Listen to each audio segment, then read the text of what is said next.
بسم اللہ الرحمن الرحیم۔ کرم دین چوکیدار اپنی سائیکل کے ہینڈل سے گوشت کی چند تھیلیاں لٹکائے تیز تیز پیڈل مارتا ہوا اپنی دھن میں چلا جا رہا تھا۔ اس کے چہرے پہ ایک انوکھی سی مسرت اور طمانینت کے آثار نظر آ رہے تھے۔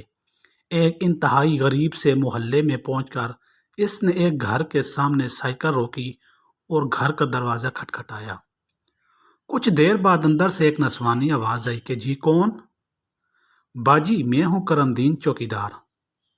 اس کے بلند آواز سے جواب دیتے ہی دروازہ کھولا اور دوپٹے کے پلو سے چہرہ ڈھانپتے ایک عورت نظر آئی۔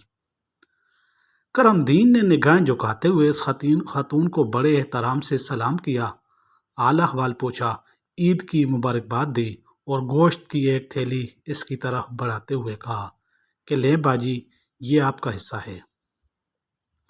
اس عورت نے تھیلی لیتے ہوئے کرم دین کو مخاطب کرتے ہوئے کہا کہ کرم دین، میں تیرا شکریہ ادا نہیں کر سکتی، بس اللہ کے سامنے اپنے بچوں کی یتیمی پیش کر کے تیرے لیے ہمیشہ خیر مانگتی رہتی ہوں۔ یہ سن کر کرم دین کی آنکھیں بھی ڈبڈبا گئیں۔ اس نے جلدی سے چہرہ دوسری طرف کرتے ہوئے کہا کہ دیکھ بہن، تجھے کتنی بار کہا ہے کہ ایسی باتیں نہ کیا کر، مجھے اچھا نہیں لگتا۔ تو میری بہنوں کی طرح ہے اور تیری بیٹیاں مجھے اپنے بیٹیوں کی طرح ہی عزیز ہیں۔ اچھا میں اب چلتا ہوں، مجھے اور گھروں میں بھی ان کا حصہ پہنچانا ہے۔ یہ کہہ کر وہ اس خاتون کا جواب سنے بغیر سائیکل پہ بیٹھا اور جلدی سے آگے بڑھ گیا۔ یہ حاکم علی مالی کا گھر تھا اور یہ خاتون حاکم علی کی بیوہ تھی۔ کرم دین چوکیدار اور حاکم علی مالی ایک بہت بڑے سیٹھ کے بنگلے پہ کام کرتے تھے۔ دونوں میں اگرچہ کچھ خاص تعلق نہیں تھا، بس اچھی سلام دعا تھی اور روز آتے جاتے ایک دوسرے کا حال احوال پوچھ لیتے تھے۔ دونوں میں غریبی کے علاوہ ایک بات یہ بھی مشترک تھی کہ دونوں کی چار بیٹیاں ہی تھیں، بیٹا کوئی نہیں تھا۔ ایک دن ایسا ہوا کہ حاکم علی کام پہ نہ آیا۔ یوں تو وہ پہلے بھی کئی بار چھٹی کر لیا کرتا تھا، مگر آج شاید سیٹھ صاحب کے کچھ مہمان آنے تھے، اس لیے انہوں نے کرم دین کو اس کا پتہ کرنے کے لیے اس کے گھر بھیج دیا۔ کرم دین وہاں پہنچا تو دیکھا کہ اس کے گھر تو کیا گویا قیامت صغریٰ برپا تھی۔ حاکم علی کی بیوی اور بیٹیاں دہاڑے مار مار کے رو رہی تھی۔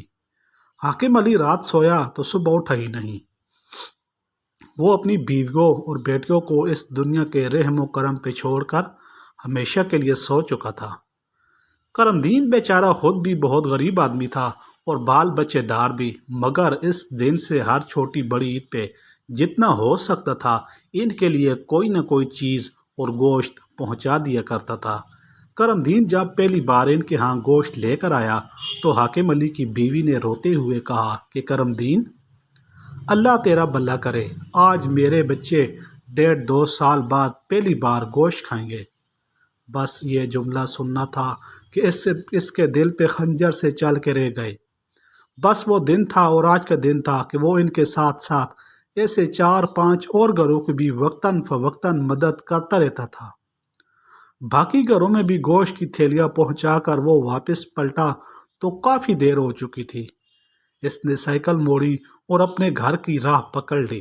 جیسے جیسے اس کا گھر نزدیک آ رہا تھا اس کے چہرے پہ پریشانی کے تاثرات بڑھتے جا رہے تھے۔ رستے میں ایک جگہ ایک نلکے پہ رک کر اس نے سائیکل صاف کرنے والا کپڑا بھگو کر ہینڈل پہ لگے گوشت اور خون کے نشانات کو صاف کیا۔ وہ شاید یہ نشانات اپنے گھر والوں سے چھپانا چاہتا تھا اور پھر وہ دوبارہ اپنے گھر کی طرف چل دیا۔ یہ اس کا ہر سال کا معمول تھا کہ وہ صبح سویرے اپنے پرانے دھلے ہوئے کپڑے پہن کر عید کی نماز پڑھنے اپنی کچی بستی سے بہت دور شہر کے سب سے بڑے محلے میں جاتا اور عید کی نماز کے بعد لوگوں کے گھروں سے گوشت جمع کرنا شروع کر دیتا۔ گو کہ وہ ذاتی طور پہ بہت خوددار انسان تھا، کسی کے سامنے ہاتھ پھیلانا اس کے لیے مر جانے کے برابر تھا، مگر حاکم علی کی بیوہ اور یتیم بچوں کی خاطر وہ یہ کام بھی کر گزارتا۔ وہ دوپہر تک گوشت جمع کرتا اور دوپہر کے بعد ان گھروں میں جا کے دے آتا اور وہ لوگ یہی سمجھتے کہ شاید کرم دین کی اپنی قربانی ہوتی ہے، اور واقع یہ کرم دین کی قربانی ہی تھی۔ وہ اپنی عزت نفس اور خودداری کے گلے پہ چھری پھیر کر ان کے لیے لوگوں کے سامنے دامن پھیلا کر گوشت اکٹھا کیا کرتا تھا، اور ظاہر ہے اس کے لیے اس سے بڑی قربانی اور کیا ہو سکتی تھی۔ سال سال بعد کرم دین کی بدولت گوشت کا منہ دیکھنے والے یہ کب جانتے تھے کہ خود کرم دین کے گھر سال کے بعد بھی گوشت نہیں پکتا۔ کئی بار کرم دین کے جی میں آیا کہ وہ ایک آدھا تھیلی اپنے گھر بھی لے جائے، مگر ہر بار اس کا ضمیر اس کے آڑے آ جاتا اور اپنے بچوں کو یہ گوشت چاہتے ہوئے بھی نہ کھلا پاتا۔ کرم دین کی بستی قریب آ چکی تھی۔ اس نے اپنی آنکھوں کی نمی کو لوگوں کی نظروں سے بچا کر صاف کیا اور اپنے درد و الم کو چہرے کے مصنوعی تاثرات سے چھپانے کی کوشش کرتا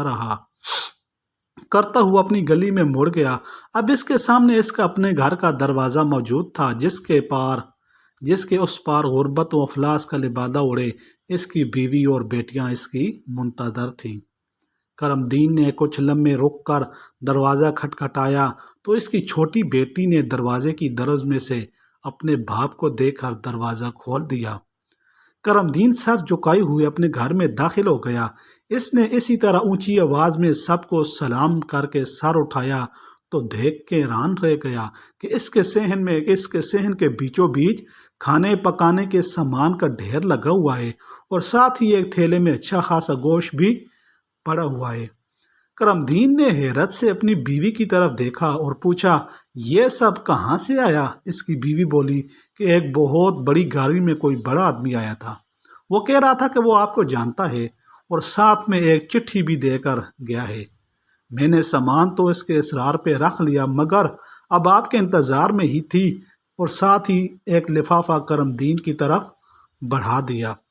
کرم دین نے جلدی سے لفافہ کھولا اور اس میں موجود چٹھی پڑھنے لگ گیا۔ سلام دعا کے بعد لکھا تھا کہ یار کرم، میں تو تجھے ایک عام سا آدمی بندہ سمجھتا رہا، مگر تو بہت بڑا آدمی نکلا، اتنا بڑا کہ تیرے سامنے مجھے اپنا آپ بہت چھوٹا محسوس ہونے لگا ہے۔ مجھے تیرے بارے میں کچھ باتیں کہیں سے پتہ چلی تھی، پھر میں نے سارا دن تیرا پیچھا کیا اور حاکم علی کے گھر تک جا پہنچا۔ وہاں سے مجھے پتہ چل گیا، اور جب تیرے گھر آیا تو پتہ چلا کہ تیرے اپنے گھر کے حالات بھی بالکل انہی لوگوں جیسے ہیں۔ کرم، یہ کچھ چیزیں عید کا تحفہ سمجھ کر قبول کر لے۔ تجھے اللہ کا واسطہ انکار نہ کرنا۔ آج سے تیرا اور باقی 5 گھروں کا سارا خرچ میرے ذمہ ہوا۔ باقی باتیں شام کو بنگلے پہ کرتے ہیں، اور ہاں، آج ڈیوٹی پہ ذرا جلدی آ جانا۔ من جانب تیرا سیٹ۔ کرم دین کی آنکھوں سے آنسو نکل کر چٹھی کی تحریر بگاڑ رہے تھے، اور اس کی زبان پہ بے اختیار جاری تھا، اللہ اکبر، اللہ اکبر، لا الہ الا اللہ، واللہ اکبر، اللہ اکبر، وللہ الحمد، والسلام علیکم ورحمۃ اللہ وبرکاتہ۔